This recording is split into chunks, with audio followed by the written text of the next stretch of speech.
Chair, and I recognize the gentleman from Nebraska, Mr. Bacon. Thank you both for being here. I appreciate you both, and I applaud your service, General Cavoli, and congratulate you. I served in Europe. I was commander at Ramstein, deputy commander at 3rd Air Force. I know the importance of NATO. It's been the bedrock or the foundation of our security for 7 decades. And I know the threat that Russia poses. I've studied it my whole career. So my first question for Ms. Thompson, I have significant concerns about our approach to relations with Russia. I do not like how we are treating Russia with kid gloves like they're our friend.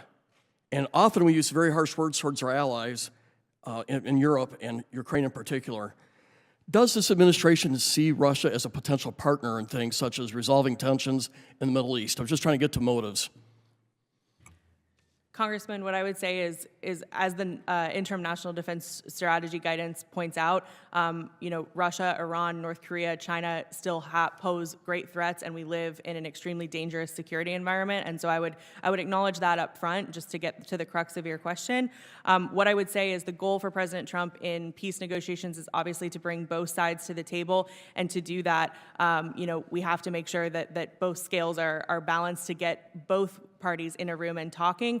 And so, what I would say from what you're seeing from the administration is that at the end of the day, the goal is to get both sides to the table and keep both sides at the table so that we can get to the overall objective that I think we all share, which is an enduring peace in Ukraine. Does this administration believe that improved bilateral, including economic relations between the U.S. and Russia, is worth pursuing once peace in Ukraine has been achieved? Sir, unfortunately, I can't speak to those dynamics. I would direct you to the State Department for any sort of follow-on diplomatic elements that would come after this. The Department of Defense is squarely focused on supporting President Trump's efforts to reach an enduring peace. I just wish we had clear moral clarity when it comes to Russia and Ukraine. Who's the good guy? Who's the bad guy? Who's the invader? Who's the victim? And who's committing the war crimes? And I applaud the efforts for peace, but we can't whitewash Russia's behavior to get them to the table. I think we all see what they're doing, and we should be very clear about it. My next question is General Cavoli. I'm deeply concerned about the security situation in Eastern Europe with the ongoing invasion of Ukraine by war criminal Putin. I believe that if he is not stopped in Ukraine, he will continue to turn his attention towards other former Soviet states like Moldova, or going next to the Baltic nations, Latvia, Estonia, and Lithuania. Will the U.S. maintain its presence in these countries to ensure that Russia is deterred from further aggression? Sir, clearly that will be a policy decision that will be made as time goes on. We're in a good position right now. Is it correct that the department's considering pulling out 2 rotational brigades out of Europe? Sir, as I said earlier, there's a constant review of this all the time. Usually the dynamic is services are asking to recover some forces. They have readiness concerns, modernization concerns. So those discussions continue right now. I think it'd be a grave mistake to pull forces out of Europe right now. I mean, this is the time to deter Russia, and I think withdrawing forces is a sign of weakness, and it lowers our deterrence.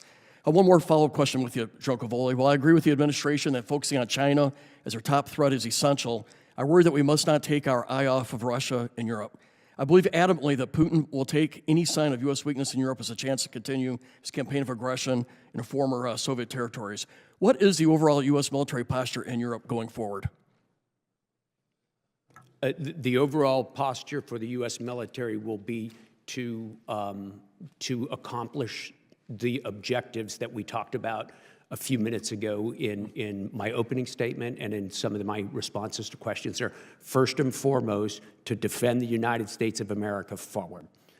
Second, to arrange for and to support U.S. operations and other combatant commands and throughout Europe.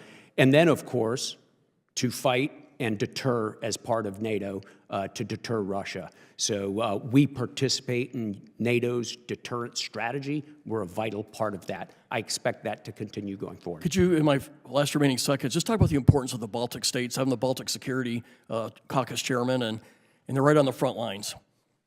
Yeah, they are right on the front lines. They are absolutely one of the places that the Russian Federation has focused their attention on. Their preliminary attention setting up a narrative of disputed territories and things like that, passport diplomacy with Russian language people, subversion campaigns and sabotage campaigns, all of those things. So they are certainly on the front line. They know it. They respond. They all spend over 2%. Estonia is over 3%. They've all devoted a huge fraction of their national power. Gentleman's time's expired.